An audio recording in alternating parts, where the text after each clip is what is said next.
Civil asset forfeiture is such a farce that it took Supreme Court Justice Stephen Breyer only about 100 words to twist Indiana's Solicitor General into admitting that his state could have the power to seize cars over something as insignificant as driving 5 miles per hour over the speed limit. Yeah, really.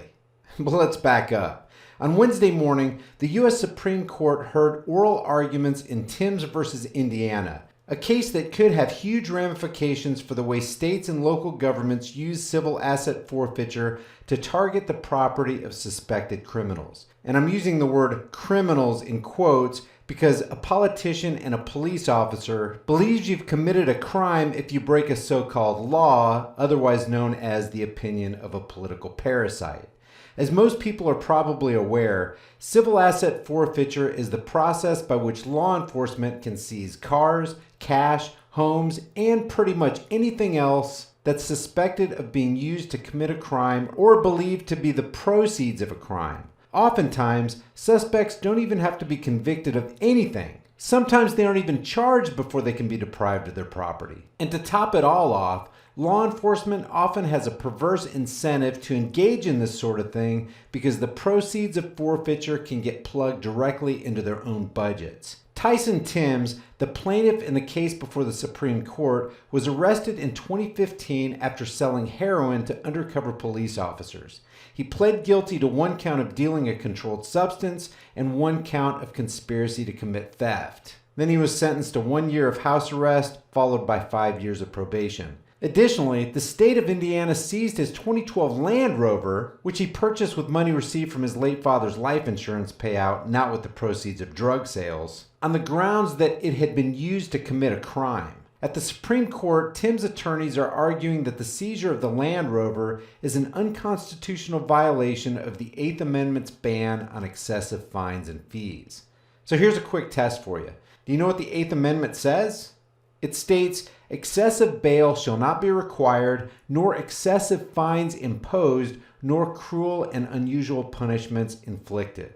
Wesley Hoddett, an attorney with the Institute for Justice, which is representing Timms, described the case like this. The excessive fines clause is a critical check on the government's power to punish people and take their property. Without it, state and local law enforcement could confiscate everything a person owns based on a minor crime, or using civil asset forfeiture, no crime at all. And that's the issue that came up during Wednesday's oral arguments.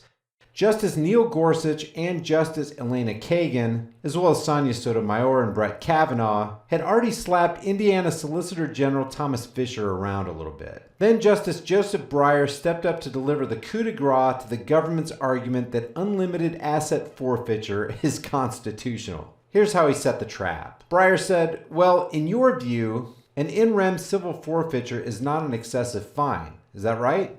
Fisher said, yes, that's true. So what's to happen if a state needing revenue says anyone who speeds has to forfeit the Bugatti, Mercedes, or a special Ferrari, or even a jalopy? According to the transcriptionist, there was laughter at this point. Fisher said, no, there is no excessive fines issue there. What I will say, and what I think is important to remember, is that there is a constitutional limit, which is proof of instrumentality, the need to prove nexus. Breyer is literally mocking the Indiana government's position, but Fisher has to play along with the line of argument. First, Fisher tries to deflect the issue by claiming that a car caught in the act of speeding and a car caught in the act of carrying drugs are two different things. But Breyer blocks that escape and forces Fisher to address the question. And he doesn't handle it well. Breyer says that isn't a problem because it was the Bugatti in which he was speeding. Transcriptionist records laughter again. Fisher says, right. So there's all the nexus. Fisher says, historically. Breyer says, now I just wonder what is it? What is it? Is that just permissible under the Constitution? Fisher asks, to forfeit the Bugatti for speeding? Breyer says, yeah. And by the way, it was only 5 miles an hour.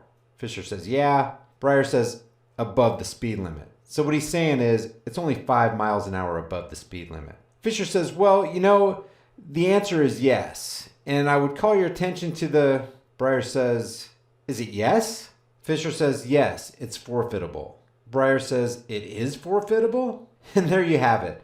Defending civil asset forfeiture means defending the government's power to seize your car if you were going 5 miles an hour over the speed limit. Thankfully, it seems like none of the 9 justices were willing to buy Indiana's argument, and more than a few were willing to openly laugh at it based on the transcript. But the exchange between Breyer and Fisher shows just how absurd the government's asset forfeiture powers are, and why the outcome of the Timms case could be so significant. And what if the justices decided to go along with this, and they made that kind of wanton thievery the law of the land? And guys, that's entirely possible. See, this is why I point out the insanity of government. Because what you have is these mere men who are viewed as prophets of God speaking for the Almighty when they pass down these opinions they call laws. I don't give a damn about all this mumbo jumbo. No man has the right to take the property of another man. Period.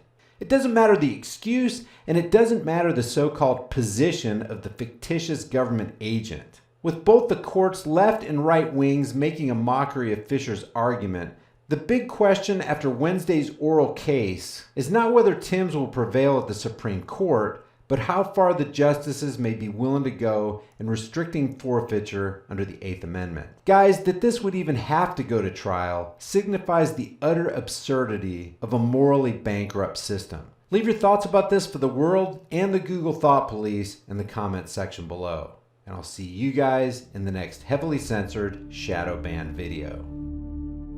Guys, thanks for watching. I create at least one new video every day. If you get something out of this content and you want to be alerted when I upload new material, subscribe to High Impact Vlogs, hit the bell notification icon, give it a thumbs up, and share it with everybody you know. Because the specter of censorship and termination looms over channels like mine, be sure to subscribe to my free private email list through my website, highimpactflix.com. And if you think it's worth helping the cause of truth here on this channel, you can support my work on Patreon or PayPal, or you can grab a hard-hitting shirt from the most politically incorrect shirt store on the planet. There are over 100 kick-ass designs, and I'm adding new ones every week. All these links are in the description and in the pinned comment.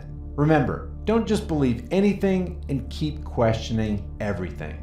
I'll see you guys in the next heavily censored video.